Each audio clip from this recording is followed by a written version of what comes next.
again to a Fork on the Road show. I'm Mark DeCarlo, and to my left is I'm slightly more tan than the last time you saw her traveling via Yeni Alvarez, and we are live at the pool at the Sheraton in Kaua'i, with my favorite part of the show ever, a live studio audience. Yay! It's doing more of a veranda audience. What do you say? Right from the water. Really amazing. We have a great show for you. We have Chef Mark from the hotel. He's going to be making Tuna Poke. Tuna Poke, which is really delicious. And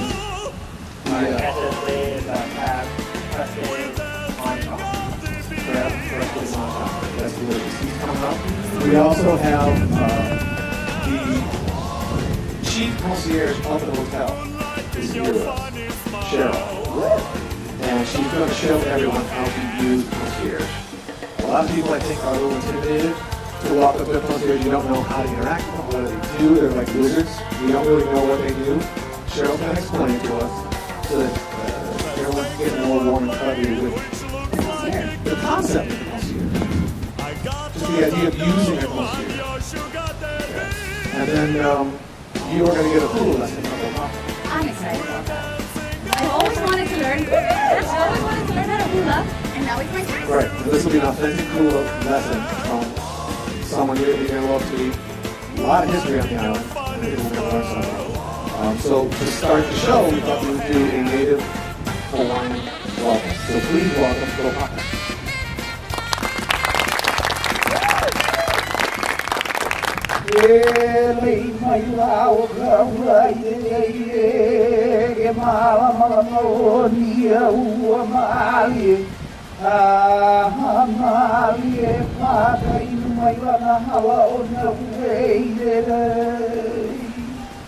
No nawe kahawa, no punakawai, no kamua no ikiwawe.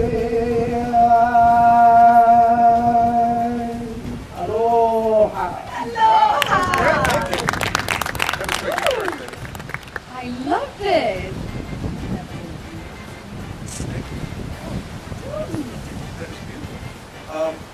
Can I ask you some questions? That was a beautiful song, right? Chant. Is that a religious chant? Is it a folklore chant? Is it more like singing at a baseball game? What is the? And I'm not being a jerk. I'm just curious where it fits in. What kind of material was it? What were you saying? Okay, that's a very great question, and that is a lot to do with folklore. In fact, our family repertoire of hula stems on my maternal grandmother's side from the island of Kaua'i, and the fire dances prefaced around Pele, the fire goddess or the fire deity of the volcano.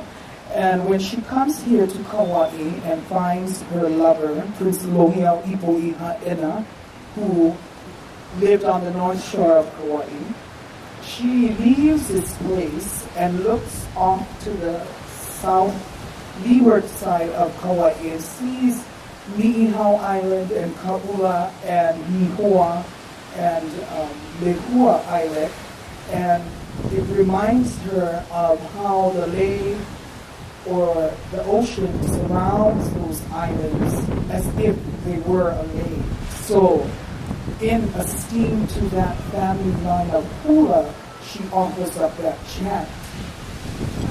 So it's a very traditional chant in the sense that when we are adorning ourselves with lei or presenting lei to our guests, that chant is performed. Oh, that's beautiful. It's very inclusive. Yes. Oh, well, thank you. That's beautiful.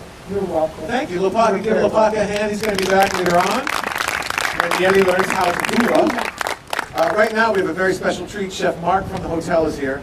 And Chef Mark is going to make some delicious food. Please welcome him to the show. How long have you been? Aloha. Mahalo is thank you. You can't say mahalo when you meet somebody? Say aloha. Aloha. But that's also goodbye. Yes. Yes. And mahalo's in the middle? Thank you. Thank you. But straight ahead, thank you. Good, thank you. Okay, all right. Well, I'm not being a jerk. Again, the show's 2 weeks old. I've already been a jerk twice. I don't know. Because it seems to be interchangeably used. Yeah, you can use it, when you meet, greet, and just to tell someone that you love them. All right, well, Aloha also means I love you? mhm. Aww. Well, people get confused. So hello and I love you mean the exact same thing. And goodbye, too. How does that work if you're trying to meet a girl in a bar? How does she know what you're saying? I guess if she's from the island, then she'll just understand. If not, she has to just go with you. Today we're going to be making a classic Hawaiian dish, but it's with a little change for the RumFire feel. It's poke. So poke is small cuts. So here we got some ahi, some green onions, red onions. This is some seaweed with a little bit of sesame seed and sesame oil. Is it pickled seaweed or is it just raw? It's raw seaweed. Really? And it just has, just a little bit of sesame oil and sesame seeds in there. And then some flowers for garnish. For this purple, mine is purple. So we use It is the Purple Island. Yes. Yes. Okay, go ahead. All right. So first off, we're going to start here with our ahi that's cut into small pieces already. So we're going to add that into the bowl. That looks really fresh. It is really fresh. Everything here is island. Everything comes from the Hawaiian island, so it's very fresh. And it's not marinated or anything. It's Not just... marinated, not yet. Okay. Yep. So then we're going to add a little bit of alai salt, It which looks is so Hawaiian juicy, salt. that's why I asked if it's marinated. Hawaiian salt? Hawaiian salt. So how they do that is they dig holes into the ground, and they put this when the seawater goes, and then it evaporates. You get the Hawaiian salt there. The next ingredients we're going to get is the red onion, then our green onions. Is all Hawaiian salt that kind of orangey color? Not all of them are. Okay. Are the best ones that color? The best ones are that color. Okay. And are those flowers edible? Those flowers are edible. Ooh, I love edible flowers. They're orchids, so I love orchids are edible. knowing that I'm eating flowers. Right. The next thing here we have avocado. One of my Since favorite things. tuna is a very lean piece of meat, so we add a little fat to it. So avocado is a good, But it's a good fat. it's a good fat, good healthy fat. And they're so delicious, it's ridiculous. And it adds a good texture to the poke in there. Is this your recipe or is this a recipe you learned when you got here? This is a recipe that I learned when I got here, but there's very different variations of poke going on, but this is the RumFire. This is the RumFire. Because like in New Orleans, every place you walk into, including gas stations, if you say, do you make a gumbo, they say yes. And they make it right there, and they're, very territorial about the gumbo. Uh-huh. It's like their own little That's how it secret is with mix the poke. with the poke here. That's right? how Yeah, it is with everybody poke has here. their own magic seasoning and Right, everything tastes a little bit ingredients. different. Exactly. So here I have some ponzu. It's a citrus ponzu. So it's soy sauce, some Vinegar. little bit of vinegar, yuzu. Yeni loves And sugar. She loves ponzu sauce. I Whenever we do. go out for sushi. So exactly what's inside the ponzu? It's vinegar.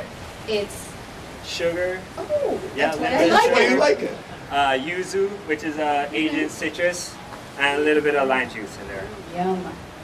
I've seen her at sushi restaurants drink the leftover ponzu sauce at the table. You can drink this one. No, but she drinks it like she's doing a shot. I Like we're in some Western bar. That only It's so happened embarrassing, once. Mark. I don't. That only happened once. You know what? When you're dating, it's one thing, but then when you're married to when they're doing that kind of crap, it's unnerving. It's unnerving. You should have known. The first place he ever took me to was a sushi restaurant, and he was so nervous he wasn't eating.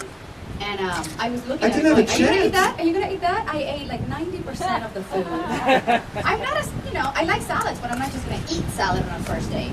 You somehow managed to Sushi talk too. 3 times faster than anyone I've ever heard and eat more than any date I've ever had, all in one date. I like food. I didn't know it was magic.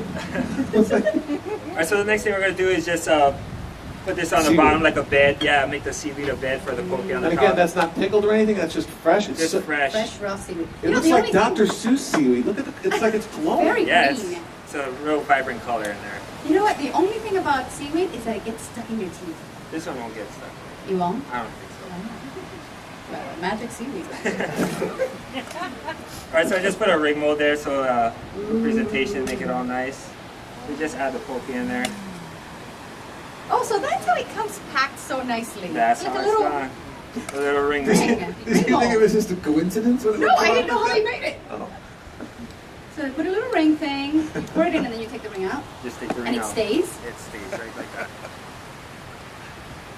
Shazam. There it is. That looks fantastic. And then also here we put a little bit of wasabi aioli on there. Wasabi aioli. Wasabi. It'd be a good name for a boxer, wouldn't it, Mark?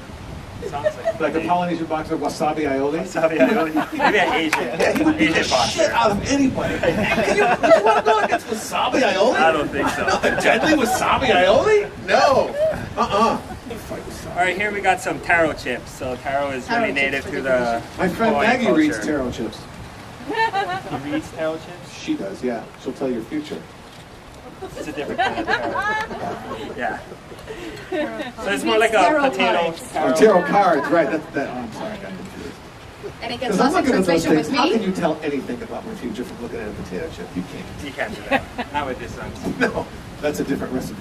So then, of Ta-da! course, we The put the purple flour, since Kaua'i is Purple Island. Purple Island. And a little bit of radish rosin on the top. And there we Yum. have our... Would anyone like to try it? Gucci, Gucci, Gucci.